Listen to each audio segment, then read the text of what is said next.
قتل نفسا بغير نفس أو فساد في الأرض فكأنما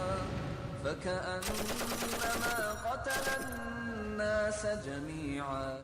السلام علیکم ورحمۃ اللہ وبرکاتہ. ناظرین، میں فاروق عمری آپ کا میزبان پھر سے آ گیا ہوں آپ کی خدمت کے لیے، اور آپ کا وہی پسندیدہ موضوع جس کو آپ سننے کے لیے بے قرار رہتے ہیں اور انتظار میں رہتے ہیں کہ کب وہ وقت آئے گا کہ ہمیں کچھ سوالوں کے جوابات ملیں گے. تو الحمدللہ وہ گھڑی آ چکی ہے. آپ سے گزارش ہے کہ آپ تمام کے تمام ایک سوئی کے ساتھ بیٹھ جائیے تاکہ ہم شیخ محترم کے جوابات کو سماعت کریں. لہذا میں آپ تمام کا اس مجلس میں پرتپاک استقبال کرتا ہوں، اور اسی کے ساتھ ساتھ ہمارے معزز مہمان فضیلت الشیخ عبدالحسیب مدنی حفظہ اللہ جو ہمارے بیچ اسٹوڈیو میں موجود ہیں، ہم شیخ کا بھی پرزور استقبال کرتے ہیں. شیخ السلام علیکم ورحمۃ اللہ وبرکاتہ. وعلیکم السلام ورحمۃ اللہ وبرکاتہ. ناظرین، اب چلتے ہیں ہم شیخ کی طرف اور سوال کرتے ہیں ان سے، اور مسائل اپنے رکھتے ہیں ان کے سامنے، تاکہ ایک سلگتا ہوا موضوع جو ہمیں پریشان کر رہا ہے، کافی حد تک تو مسائل حل ہوئے ہیں، سمجھ میں آ رہے ہیں، اور جو کچھ باقی رہ گئے ہیں وہ بھی شیخ سے حل کرنے کی کوشش کرتے ہیں. شیخ، پچھلی نشست میں ایک سوال ہم نے چلتے چلتے آپ سے کیا تھا، اور چونکہ وقت کم پڑ گیا تھا اس لیے بات ادھوری رہ گئی تھی. میں چاہتا ہوں کہ وہ سوال دوبارہ دہرا دوں جی، تاکہ ناظرین پھر سے اسے سماعت کر لیں. سوال ہمارا یہ تھا کہ آپ نے پچھلی نشستوں میں دوران گفتگو یہ بات بتائی تھی کہ اسلامی تعلیمات کا تقاضا یہ ہے کہ اسلام یہ حکم دیتا ہے کہ جہاں پر غیر مسلم رہتے اور بستے ہیں، اگر اسلامی حکومت ہے تو غیر مسلموں کو ستایا نہ جائے، مارا نہ جائے، ان کو عزت سے رکھا جائے، ان کے جان و مال کی حفاظت کی جائے، لیکن بدلے میں ان سے ٹیکس لیا جائے، جزیہ لیا جائے. تو ہمارا سوال یہ تھا کہ اسلام ایک پرامن مذہب ہے اور امن و شانتی کی تعلیم دیتا ہے، عزت و ناموس کی حفاظت کرتا ہے، جان و مال کی حفاظت کرتا ہے. تو کیا یہ اسلام جان و مال کی حفاظت اس شرط پر کرے گا کہ غیر مسلم اس کو جزیہ دے، ٹیکس دیں؟ یہ ہمارا سوال تھا. تو آپ سے گزارش ہے کہ ذرا اس سوال کی وضاحت فرمائیں تاکہ ہمارے ناظرین اس سے محظوظ ہو سکیں. بسم اللہ الرحمن الرحیم. گزشتہ ایپیسوڈ کے اخیر میں یہ سوال آپ نے کیا تھا، ہم لوگوں نے اس سے متعلق گفتگو کرنا شروع کی تھی. دیکھیے، میں پہلی بات آپ کو بتا دوں کہ جزیہ لینا یہ دہشت گردی نہیں ہے. جی، اس کو ہم سمجھیں. جی جی کسی سے جزیہ لینا یہ دہشت گردی نہیں. آج آپ معمولی روڈ پہ چلتے ہیں، ٹول دیتے ہیں، آپ بغیر ٹول دیے آپ نہیں جاتے، اب وہ دہشت گرد ہیں؟ ٹول لینے والے دہشت گرد ہیں؟ جی جی آپ سے حکومت مختلف چیزوں کا ٹیکس لیتی ہے، کیوں؟ اس لیے کہ حکومت آپ کو سہولتیں فراہم کر رہی ہے. دہشت گردی نہیں ہے، اس کو دہشت گردی نہیں کہتے. لیکن میں آپ کے سوال کا جواب پھر بھی دینا چاہوں گا کہ اسلام میں جزیے کا یہ جو تصور غیر مسلموں کے ساتھ رکھا گیا، یہ کیوں ہے؟ کیوں وہ یہیں کے باشندے ہیں، ان سے کیوں ٹیکس لیا جاتا ہے؟ میں نے جیسے پہلے کہہ دیا آپ کو، یہ جو جزیہ ہے یہ موجودہ زمانے جیسا ٹیکس نہیں ہے. جزیہ جو ہے یہ دہشت گردی کی شکل نہیں ہے. جہاں تک اسلامی شریعت جزیہ لینے کی بات کرتی ہے، وہ کیوں لیتی ہے؟ دیکھیں، میں آپ کو ایک چیز بتاتا ہوں. حکومت کا نظام چلانے کے لیے حکومت کے پاس آمدنی کے کئی ذرائع ہوتے ہیں. ہندوستان کے اندر حکومت کے پاس سب سے اہم ذریعہ، سب سے بڑا ذریعہ یہی ہے کہ ٹیکس لیا جائے. ٹیکس سب سے بڑا ذریعہ ہے جو عوام سے پیسہ لے کر عوام کی ضرورتوں کو فراہم کیا جاتا ہے. یہ راستے بنوانا، یہ پانی کا انتظام کرنا، بجلی کی فراہمی وغیرہ، ان سب چیزوں کے لیے بہت سارے کام ایسے ہوتے ہیں جو ٹیکس کے بغیر نہیں چلتے. مسلم حکومت میں ہوتا یہ ہے کہ ایک مسلمان جو ہوتا ہے، اگر وہ صاحب حیثیت ہوتا ہے، جس کو ہم کہتے ہیں زکوٰۃ کے نصاب کا مالک ہوتا ہے، تو اس پر ذمہ داری ہے کہ وہ لازماً حکومت کو زکوٰۃ دے، بیت المال کو اپنا زکوٰۃ دے. مسلمان سے اس کی زکوٰۃ لی جاتی ہے، جس سے حکومت اپنے بہت سارے کام کرتی ہے. وہیں اس کے مقابلے میں غیر مسلم سے کسی قسم کا زکوٰۃ نہیں ہے. میں یہ نہیں کہہ رہا ہوں کہ ٹیکس زکوٰۃ کا بدیل ہے، یہ نہیں کہنا چاہ رہا ہوں. میں آپ کو بتانا چاہ رہا ہوں کہ حکومت سب کے لیے انتظامات کرتی ہے.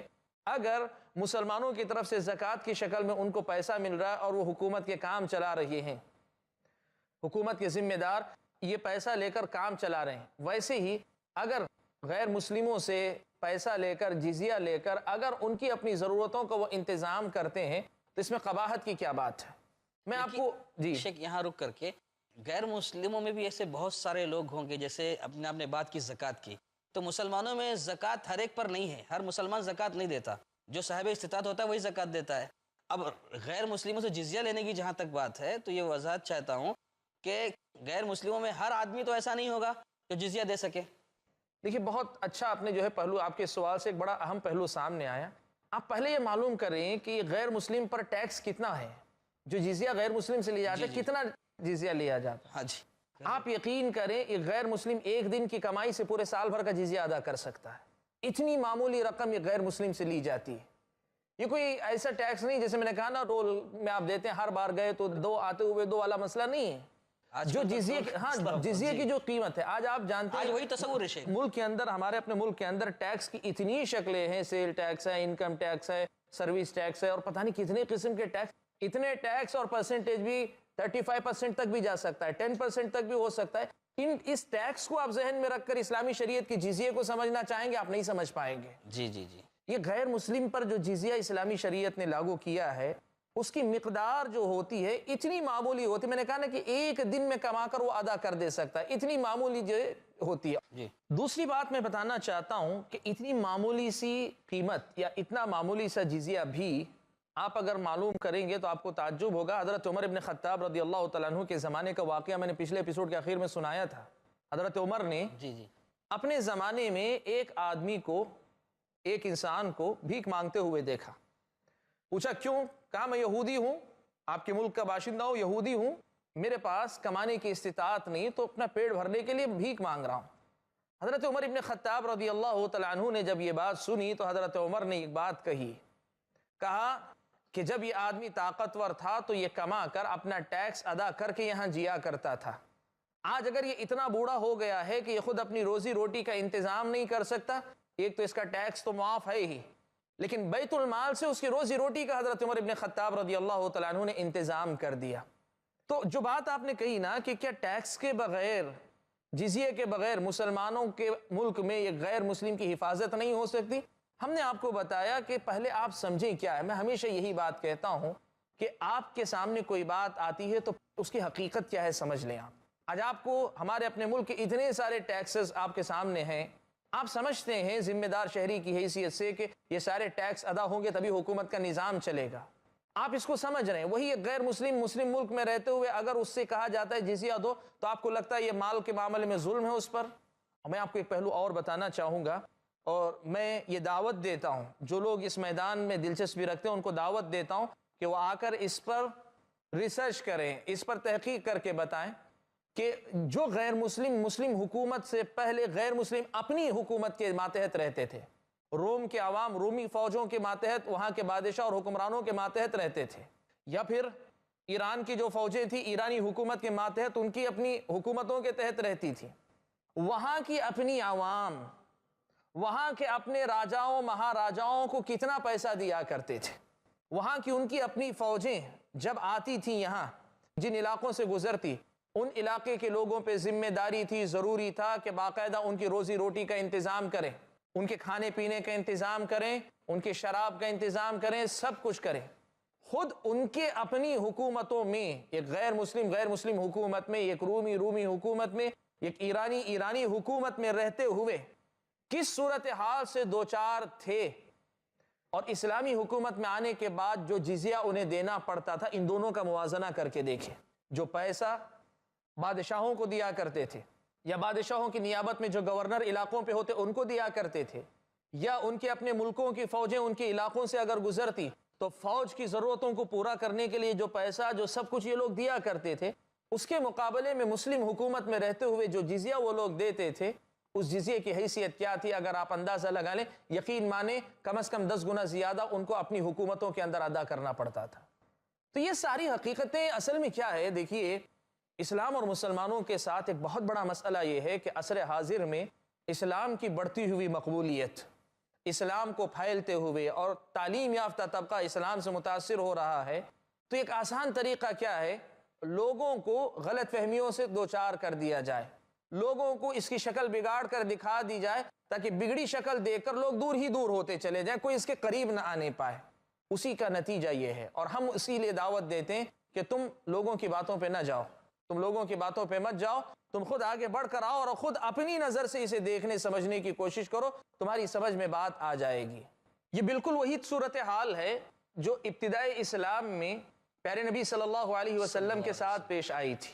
اللہ کے نبی صلی اللہ علیہ وسلم مکہ میں جب ابتدا میں اسلام کی دعوت و تبلیغ کا آغاز آپ نے کیا تو مکہ کے مشرکوں نے کئی طریقے آزمائے، ستایا، گالیاں دی، دھمکیاں دیں، آپ کے ساتھیوں کو ستا، کئی طریقے اپنا۔ ان میں سے ایک طریقہ یہ بھی تھا، مکہ سے باہر کا کوئی آدمی اگر مکے میں داخل ہوتا تو انہوں نے یہ طریقہ اپنایا ہوا تھا کہ اس آدمی کو یہ کہہ دیتے کہ دیکھو ہمارے شہر میں ایک آدمی ہے، جادوگر ہے جی، وہ ایسا جادو لوگوں پہ چلاتا ہے کہ اس کے نتیجے میں گھروں میں اختلاف پیدا ہو جاتا ہے، بچے والدین کے نافرمان ہو جاتے ہیں، بھائی بھائی کا دشمن ہو جاتا ہے، گھروں میں رشتے کمزور پڑ جاتے ہیں، رشتے ٹوٹنے لگتے ہیں۔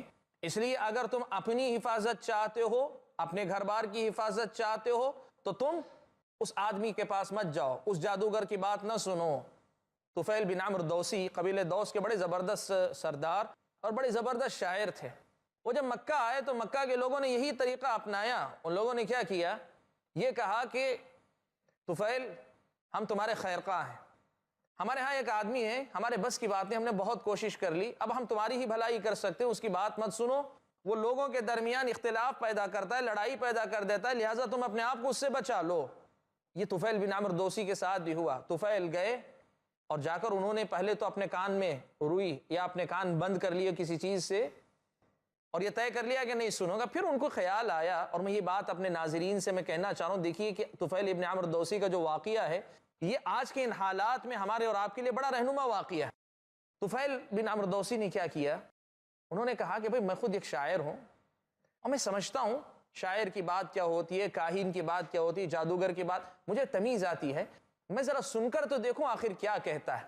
جب حضرت طفیل بن عمرو دوسی نے واقعہ سنا تو ساری حقیقت کھل آئی، کہا کہ وہ سب جو ہے تماشا ہے، سچائی یہ ہے۔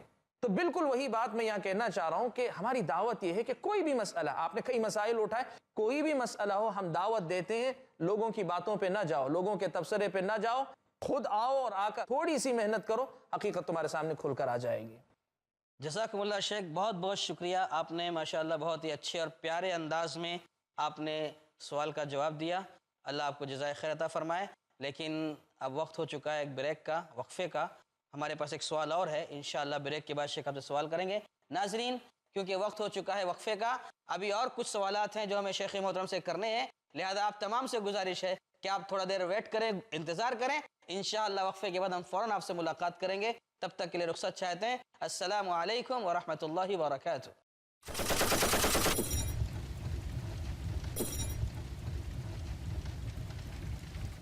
السلام علیکم ورحمۃ اللہ وبرکاتہ۔ ناظرین گرامی، وقفے کے بعد ہم دوبارہ حاضر ہیں اور بلا تاخیر وقت کو ضائع کیے بغیر ہم شیخ محترم سے سوال کرتے ہیں۔ شیخ الحمدللہ بہت ساری باتیں سامنے آئی ہیں، کئی سوالات ہوئے اور آپ نے الحمدللہ سب کے اطمینان بخش جواب بھی دیے۔ اب ایک اگلا سوال آپ کے سامنے ہے، وہ یہ کہ ہم یہ دیکھ رہے ہیں کہ میڈیا میں اور عوام الناس میں بہت سارے مسلمانوں کے درمیان بھی اور بہت سارے ہمارے غیر مسلم بھائی بھی ایک ایسا سوال کرتے ہیں اور ایک ایسی بات ان کے درمیان پائی جاتی ہے کہ جو اسلام ہے، مذہب اسلام، اس کی تعمیر میں، اس کی ترقی میں، اس کے پھیلنے میں، جیسے کہ آپ بہت ساری باتیں کر رہے تھے، سوال یہ آ رہا ہے کہ اسلام جو پھیلا یا اسلام جو بڑھ رہا ہے تیزی سے، تو ایک سوال بار بار یہ لوگ کرتے ہیں کہ اسلام بزور شمشیر پھیلا ہے، تلوار کے ذریعے پھیلا ہے، مارنے اور مرنے کے ساتھ پھیلا ہے، یہ حکم دیتا ہے مارو مرو کاٹو کٹو، اس انداز میں اسلام پھیلا ہے، اس طرح کی ایک بات آئی ہے لوگوں کی طرف سے، تو اس میں آپ کیا رہنمائی کریں گے کہ کیا اسلام حقیقی معنوں میں ایسا ہی ہے جو مارنے اور مرنے کی بات کرتا ہے اور اسی کے ذریعے اسلام پھیلا ہے، تلوار کے ذریعے؟ بسم اللہ الرحمن الرحیم۔ دیکھیے یہ ایک اور شبہ ہے جو جان بوجھ کر پیدا کیا گیا۔ یہ ہمارے ملک کا مسئلہ، ہندوستان کا مسئلہ نہیں ہے، یہ مغربی ممالک نے بہت پہلے پیدا کیا تھا، مستشرقین نے اس چیز کو وجود میں لایا تھا، اس شبے کو وجود میں لایا تھا کہ اسلام تلوار کے زور پہ پھیلا ہے۔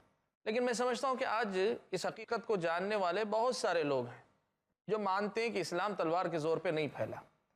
میں سب سے پہلی بات آپ کو بتا دوں، جو اسلام تلوار کے زور پر ہوتا ہے اس اسلام کو اسلام ہی قبول نہیں کرتا ہے۔ اچھا انشاءاللہ، اس لیے کہ اسلامی شریعت کا بہت سیدھا سا اصول ہے یہ کہ لا اکراہ فی الدین۔ بہت اچھی بات لگی۔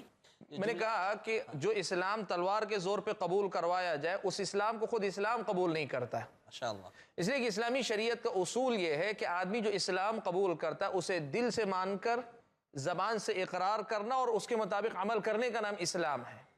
اب تلوار سے آپ ایک آدمی کی گردن جھکا سکتے لیکن کسی کے دل کو مسخر نہیں کر سکتے، کسی کے دل کو نہیں جیت سکتے۔ تو جو آدمی تلوار کے زور پہ جھک جائے وہ جھک تو جائے گا لیکن وہ اسلام نہیں قبول کرے گا، اور اسلام کے قبول کرنے کے لیے دل سے قبول کرنا ضروری ہے۔ تو میں نے وہ جملہ کہا تھا کہ اسلام اگر آپ کہتے ہیں کہ تلوار کے زور پہ پھیلا ہے تو یہ بات یاد رکھیے، اس اسلام کو اسلام ہی نہیں قبول کرتا جو تلوار کے زور پہ آئے، اور ایسا کبھی کوئی اسلام آیا نہیں، کبھی کسی نے اسلام قبول نہیں کیا۔ قرآن مجید کی آیت کریمہ بڑی مشہور آیت ہے، سورہ بقرہ کی آیت کریمہ 12 آپ نے سنی ہوگی، لا اکراہ فی الدین، دین کے معاملے میں کوئی زبردستی نہیں۔ اسلام اس چیز کو پسند نہیں کرتا، یہ اسلام کی نظر میں یہ غلط طریقہ ہے کہ کسی آدمی کو تلوار کی زور پر آپ اسلام قبول کروائیں۔ دین قبول کروانے کے معاملے میں زبردستی نہیں۔ ہاں اسلام یہ کہتا ہے کہ دین کو پھیلانے کے لیے رکاوٹوں کو ہم طاقت سے ہٹائیں گے، لیکن ایک آدمی تک اسلام کے پہنچ جانے کے بعد قبول کرنا یا نہ کرنا اس دنیا کے اندر انسان کا اپنا فیصلہ ہے۔ ہاں انسان اگر فیصلہ قبول نہیں کرنے کا کرتا ہے اللہ کے پاس اسے جواب دہی کرنی پڑے گی، اسلام قبول کرتا ہے اللہ تعالیٰ کے پاس اسے انعام ملے گا، یہ بات ہم کہتے ہیں۔ لیکن تلوار کے زور پہ اسلام قبول کروائیں، یہ اسلام کے اندر کبھی ایسا ہوا نہیں، اور ایسا ہو ہی نہیں سکتا، اسلام اس کی اجازت ہی نہیں دیتا ہمارے پاس۔ آپ دیکھیں میں نے کہا نا قرآن کا واضح حکم ہے لا اکراہ فی الدین، دین کے معاملے میں کوئی زبردستی نہیں چل سکتی۔ اور دوسری طرف میں آپ کو بتاؤں، آپ بتائیں، جیسے میں نے پچھلے ایپیسوڈز میں دہشت گردی کے حوالے سے بات کہی تھی وہی بات یہاں دہرانا چاہوں گا، اگر تلوار کے زور پر اسلام پھیلا ہوتا تو اس ہندوستان کے اندر پھر کوئی غیر مسلم باقی نہیں رہتا۔ یہاں مسلمانوں نے حکومت کی، الگ الگ ادوار، الگ الگ خاندان، الگ الگ سلطنتیں، لیکن پورا دور اگر آپ شمار کریں محمد بن قاسم کے دور سے لے کر سن 90 ہجری سے لے کر مغل بادشاہوں تک کا زمانہ دیکھ لیں تو درمیان کے کچھ ادوار چھوڑ کر تقریباً 850 سال کا عرصہ بنتا ہے جہاں مسلمانوں نے یہاں حکومت کی۔ اتنی لمبی مدت حکومت کرنے کے بعد اگر تلوار کے زور پہ اسلام قبول کروانا ہوتا تو آج یہاں مسلمان اقلیت میں نہ ہوتے۔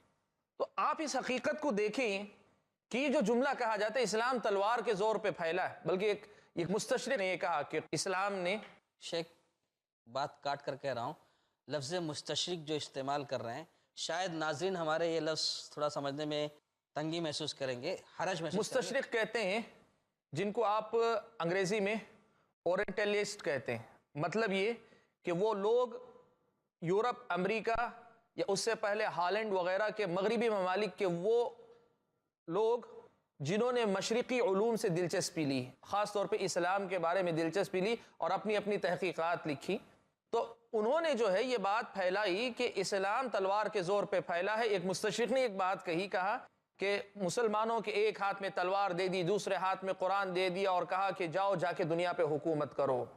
یہ اسلام نے نہیں کہا، ایک مستشرق نے کہا ہے یہ تلوار کے زور پہ اسلام قبول کروانے کی کوئی بات اسلام کے اندر نہیں ہو سکتی۔ اگر ایسی ہی بات ہوتی تو پھر اسلامی شریعت کے اندر ذمیوں کے مسائل کا کوئی تصور ہی نہیں ہوتا۔ اسلام یہ کہتا کہ جو ہے ہمارے ملک میں رہنا ہے تو صرف مسلمان رہو یا پھر تم سب جاؤ، تمہیں کوئی اجازت نہیں۔ اسلام یہ کہتا ہے کہ اسلام قبول کرنے نہ کرنے کے سلسلے میں تمہیں اختیار ہے۔ تو پھر اسلامی شریعت میں یہ جو ذمیوں کے تفصیلی احکام ہیں ان کا کوئی وجود ہی نہیں ہوتا اگر تلوار کے زور پہ اسلام قبول کروانا مقصد ہوتا۔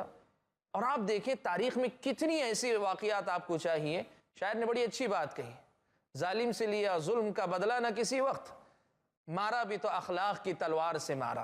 بہت اچھا۔ کچھ لوگوں نے بڑی پیاری بات کہی، کہا کہ ہاں اسلام تلوار سے پھیلا ہے لیکن وہ تلوار لوہے کی نہیں تھی، وہ تلوار جو ہے کسی اور مادے کی نہیں تھی، کسی اور معدنیات سے بنی ہوئی نہیں تھی، وہ اخلاق کی تلوار تھی۔ اگر آپ یہ کہنا چاہتے ہیں کہ اسلام اخلاق کی تلوار سے پھیلا، یقیناً اخلاق کی تلوار سے پھیلا ہے جو گردنوں پہ نہیں رکھی گئی بلکہ جو اخلاق لوگوں کے دلوں کو بدلنے والے ہوئے، جس سے لوگوں کے دلوں کو فتح کیا گیا، یقیناً یہ ہوا ہے۔ سبحان اللہ۔ آپ دیکھیں میں آپ کو جو ہے حوالے بہت سارے دے سکتا ہوں، میں نے کہا نا کہ یہ بہت پرانا شبہ، اتنی مرتبہ علماء نے، اہل علم نے مسلمانوں کی طرف سے دفاع کر لیا، جواب دے دیا کہ ایک آج ایک اس بات کو دہرانا اپنے آپ کو کم علم ثابت کرنا ہے۔ اگر کوئی کہتا ہے کہ اسلام تلوار کے زور پہ پھیلا ہے، ایسا کہنے والا اس بات کا ثبوت دیتا ہے کہ وہ ابھی جاہل ہے، اس نے دنیا دیکھی نہیں ہے۔